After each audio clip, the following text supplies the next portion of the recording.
today's video, I'd like to have my perspective on why I use DMR, D-Star, Yaesu, GMR linked repeaters. What's the point if the whole reason you have radios is so if the grid goes down, you know, phone, internet, electricity, if that goes down so you can talk. So what's the point?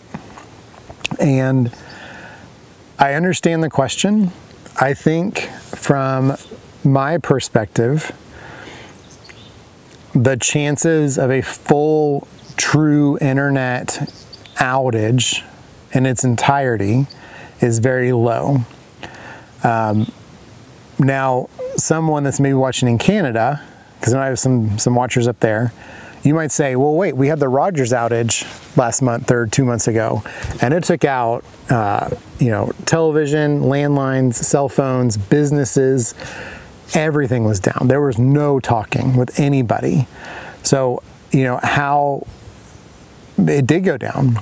To that I say, you're 100% right. I know several people that were immediately impacted by all that going on. And with that response, there still was some internet. I think Bell was the other one, and there were some internet providers. Now that being said, I think it is Rogers. Rogers is the biggest in the country, so it was a huge impact. With that being and so I'll take that one because that is really recent. It's within the last month or two. It was it's Canada, right? It's Canada. And it still went down and it affected everyone for about 24 hours. Some a little bit more, some a little bit less. And if, you know, you're having the conversation of, well, then if that goes down, I can't talk across Canada. I can't talk, you know, to my DMR check-in somewhere else. And to that I say, you're absolutely right. You can't. I mean, unless you do HF, you know, or you do a relay or something. But the benefit of having these is it's another tool and it's something to do. I have really enjoyed D-Star and DMR. I've got a handheld DMR. There's a couple of local repeaters to me that have DMR. I don't have a hotspot yet. And then there's several D-Star repeaters that are close to me. Some I can listen to only, and I'm just too far away to hit. But the other ones I can talk on just fine, and you know, the weekly nets and stuff. But even when those go down, you still have, and definitely, you know, I think D-Star is kind of like, you know, it's been around a while. And Yaesu, I guess P25, all these are basically the same, right? You have your internet connection that, you know, you talk here and it kind of goes out into the world and talks to another repeater or a talk group, you know, DMR or whatever you're going to do. Or, you know, reflector and then to another repeater for D-Star, all those kind of things. What it does though is, you know, one thing, it gets you used to using your radio. It lets you know where you can talk to, you know, repeater wise. And most, at least the D-Star stuff, you know, almost all those have a weekly check-in of some kind. And it lets you know, okay, I can talk to people from, you know, blank far away. And they can hear me from blank far away on this whatever radio. And it's a way to communicate. So I just did a video on GMRS versus amateur radio. It was the same kind of conversation where GMRS is getting a lot of popularity and they're starting to have linked repeaters. But at that same conversation, you know, why would I worry about a linked repeater if the grid goes down?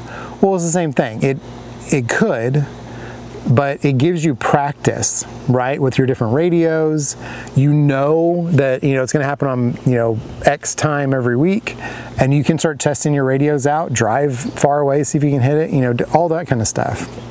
And it's also just fun. You know, you get to talk regularly without HF around the world. You know, the international D-Star net, I think I've checked in twice now or 3 times, and I've listened a ton besides that, just because of the time it comes. That's usually when I'm kind of winding down for the day.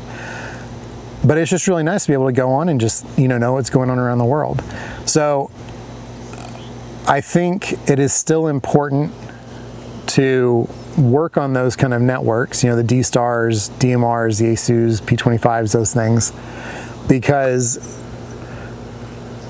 it's going to give you practice. You're going to know the capabilities of your radio.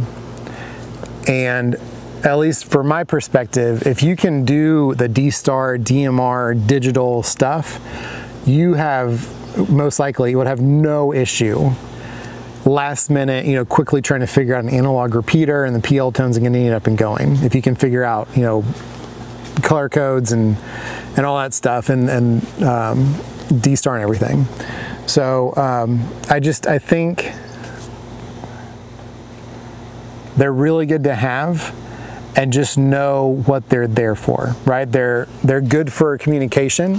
The chances of the whole planet internet system going down or telecommunications going down, again, could happen. Above all people, I know I am definitely one of the ones that is, what's the worst case scenario, and plan for that and hope for the best. So it could happen, but the chances are very remote. So you can get, some D-Star or whatever it is you want to get, and be able to talk from wherever you are, hotspot or not hotspot, and just know what's going on around the world. Because, even if there's a part of the world that's in a major conflict, they might not be able to get out because their phones and telecommunications are down, but they can talk simplex to someone else who can then disperse and communicate for them. And really easily too, right? You just have your internet connection, you don't need a repeater, and you just do hotspot stuff, right? So anyway, I think there's a lot of benefits to it. And to those that, I've talked to that say the internet's just gonna go down, I think there are too many benefits to go away from it.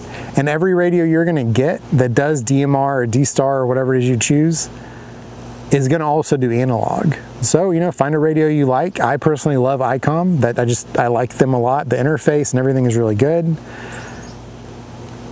And I know if I want to, in addition to all the analog stuff, that I can also, send pictures over RF and do messaging over RF and do, international check-ins and stuff. So see which one works for you and try it out. Thanks for watching.